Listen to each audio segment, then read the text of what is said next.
17 तारीख को अनंत चतुर्दशी और 18 से प्रारंभ हो रहा है पितृपक्ष। पितृ लोक में पितृ निवास करते हैं, जो हमारे घर से जा चुके हों और हम सभी को जाना है। जो आया है उसको जाना ही पड़ेगा। आया है सो जाएगा, राजा रंक फकीर और को सिंहासन चढ़ चले, को बंधे जंजीर। तो सभी को जाना है। यहाँ जो भी जन्मा है उसकी मृत्यु निश्चित है। परंतु जो सकाम व्यक्ति हैं, जिनके मन में कोई भी कामना है, यदि उनका वंश, उनके घर का कोई भी व्यक्ति अगर उसके निमित्त पितृ तर्पण नहीं करता है तो उसे भोजन के लिए कुछ नहीं मिलता, वो पितृलोक में भूखा प्यासा घूमता है। इसलिए यदि निष्काम है, अपना कल्याण स्वयं करना चाहते हैं तो श्रीमद् भगवद गीता के अनुसार अच्छा कर्म करिए और स्वयं भव पार हो जाइए। लेकिन अगर आप किसी से उम्मीद करते हैं, आपके मन में जरा भी कामना है, तो आपको पितृलोक जाना पड़ेगा। यदि आपका वंशज, आपके घर का कोई भी व्यक्ति, वो कोई भी हो सकता है, आपके चाचा, दादा, ताऊ का बेटा या कोई भी सगा संबंधी, दूर का कोई सर, कोई भी व्यक्ति आपके निमित्त पितृ पक्ष में तर्पण नहीं करता तो व्यक्ति भूखा प्यासा भटकता रहता है। ऐसी शास्त्रों की मान्यता है। जैसे कि हम अग्नि में आहुति डालते हैं तो सबसे पहले तो ये बात है कि हम स्वाहा बोलते हैं, क्योंकि अग्नि देवता की पत्नी है स्वाहा, और बिना स्वाहा बोले देवता ग्रहण नहीं करते हमारे द्वारा कुछ भी दिया गया। इसी प्रकार अगर हम तर्पण करते हैं तो स्वधा बोलना चाहिए, क्योंकि पितृ देवता जो हैं उनकी पत्नी, ऐसा शिव पुराण आदि ग्रंथों में आया है कि उनकी पत्नी का नाम है स्वधा। तो कुछ भी तर्पण करते समय आपको स्वधा बोलना है। और कुछ कार्य है जो हर व्यक्ति को पितृपक्ष में करना चाहिए, जो कि बहुत ही आसान है। इसमें कोई ज़्यादा पैसा नहीं है, ज़्यादा खर्चा नहीं है, और जो चीज़ें महंगी होती हैं उन्हीं को हम करते हैं। लेकिन कुछ चीज़ें हैं जो आप बहुत आसानी से करके पितरों का आशीर्वाद प्राप्त कर सकते हैं। क्योंकि पितृ दोष घर में यदि है तो आपके घर में लड़ाई झगड़े और वंश वृद्धि ना होना, विवाह ना होना, बहुत सारी चिंताओं का होना, दुख होना, शारीरिक कष्ट होना इत्यादि तरह की समस्याएं हमारे जीवन में आती रहती हैं। और इसलिए हमें पितरों का आशीर्वाद लेना चाहिए। उनके आशीर्वाद से हमारे जीवन की समस्याएं समाप्त होती हैं। तो फिर आपको करना क्या है कि आप गाय को गुड़ रोटी खिलाइए, और पितृपक्ष के आहार दिनों में आप कौवों को डाल सकते हैं, कुत्ते को दे सकते हैं, चिड़िया को दे सकते हैं, और आटे की गोली बनाकर मछलियों को तालाब में, नदी में आप डाल सकते हैं। इससे आपको बहुत अच्छा लाभ, अनंत पुण्य की प्राप्ति होती है किसी का पेट भरने से।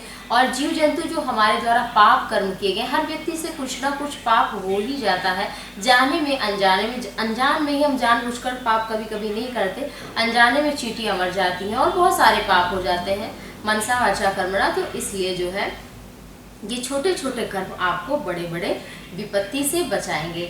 और शास्त्रों के अनुसार आप काक बलि भी दे सकते हैं। जैसे काक बलि किसे कहते हैं कि आप पत्तल में रख करके कौवों को भात, जैसे चावल को अच्छे से उबालिए, अच्छे से पका लीजिए और उसमें थोड़ा सा घी डाल दीजिए, और उसके बाद जब वो उबल कर आप पत्तल पे रखें उसको, तो उसमें थोड़ा सा दही और गुड़ थोड़ा सा मिला दें। ऐसा करने से जो कौवे खाएंगे वो आपके पितृ से तृप्त हो जाते हैं। ऐसी मान्यता, ऐसा शास्त्रों में लिखा है। और दही गुड़ भात ऐसा रख देंगे तो बहुत ही अच्छा होगा। और पितृदेवताभ्यो नमः, इसकी 5 आहुति आप 15 दिन 16 दिन अवश्य ही डालें। इससे आपको बहुत ही लाभ प्राप्त होने वाला है। साथ ही साथ आप कद्दू, खीर, कद्दू की सब्जी, खीर और पूड़ी बना करके इनको मिला लीजिए, और गाय का उपला ले लीजिए, और गाय के उपले से अनामिका उंगली को लगा करके, तर्जनी उंगली जो बीच के बगल की उंगली है, इस उंगली को नहीं लगाना है। आपको स्वधा बोलते हुए ओम पितृ देवताभ्यो नमः की प्रतिदिन 5 आहुतियाँ डालनी है। ऐसा करने से आपके जीवन से पितृ दोष समाप्त हो जाएगा, इससे बड़ी बड़ी विपत्तियां भी समाप्त हो जाएंगी। और आप प्रतिदिन एक उपाय कर सकते हैं। भगवान शिव को जल अर्पित करने के पश्चात आप काला तिल अर्पित करिए, और आप रसोई घर में, जहाँ जल आपके यहाँ रहता है रसोई घर में, उस दक्षिण दिशा में आप एक दीपक जला दीजिए पितरों के निमित्त। इससे भी बहुत ही अधिक लाभ होता है। तो ये छोटे छोटे उपाय बड़े बड़े आपको विपत्ति से बचा सकते हैं। तो इसलिए पितरों के निमित्त पितृ पक्ष शुरू होता है। तो पितृ हमारे द्वार पर आकर खड़े हो जाते हैं और प्रतीक्षा करते हैं कि हमारे वंश का कोई भी व्यक्ति, हमारे जानने वाला कोई भी व्यक्ति हमारे लिए क्या कुछ दान कर रहा है, कुछ हमें भोजन दे रहा है। वो प्रतीक्षा करते हैं 15-16 दिन तक, और जब उसे कुछ भी नहीं दिया जाता तो वो श्राप देकर चला जाता है। और क्योंकि आत्मा अजर है, अमर है, ऐसे ही कोई गर्भ में नहीं आता। कहीं से कोई आत्मा जो बिछड़ी है या जिसका हमारे ऊपर कोई कर्ज है या कोई लेन देन का हिसाब बाकी है या होने वाला है, तो इस तरह से जो है संसार की सृष्टि चल रही है। और आप बहुत सरल सा उपाय भी कर सकते हैं। आप श्रीमद् भगवत गीता के 7वें अध्याय का ज्ञान विज्ञान योग जिसका नाम है, उसका भी पाठ कर सकते हैं प्रतिदिन। इससे बहुत अच्छा आपको इससे भी लाभ मिलेगा। तो इन सब चीज़ों के साथ इसको भी जोड़ लीजिए। और अगर आप की श्रद्धा है श्रीमद् भागवत महापुराण में, तो श्रीमद् भागवत महापुराण की जो कथा है उसमें महात्म्य आता है, तो उस महात्म्य का आप पाठ कर लीजिए। प्रारंभ में धुंधुली और धुंधुकारी की गोकर्ण की कथा आप अगर पढ़ लेते हैं, आत्मदेव की कथा श्रवण कर लेते हैं, तो इससे भी आपको पित्त तृप्त हो जाएंगे। इसमें श्रीमद् भागवत महापुराण में लिखा भी है।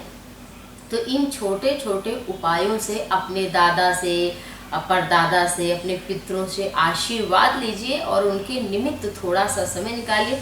जिन्होंने आपको शरीर दिया, जिन्होंने आपको, आपके पिता को जन्म दिया, आपके पिता ने आपको जन्म दिया, तो इनका कर्ज है और बिना कर्ज मिटाए आपके अनुसार आपका जीवन नहीं चलने वाला है। आपने जैसा किया वैसा फल प्राप्त होगा, जीवन उसके अकॉर्डिंग चलेगा। तो इसलिए शुभ कर्म करना बहुत आवश्यक है। तो मनुष्य जीवन में ही शुभ कर्म हो सकते हैं। तो आप सभी पितरों के निमित्त कुछ न कुछ अवश्य दान धर्म करें, इससे आपको अनगिनत लाभ होने वाले हैं। तो पितरों का आशीर्वाद आप सभी को मिले, आप सभी का ईश्वर मंगल करें, शुभ करें, कल्याण करें। जय सिया राम।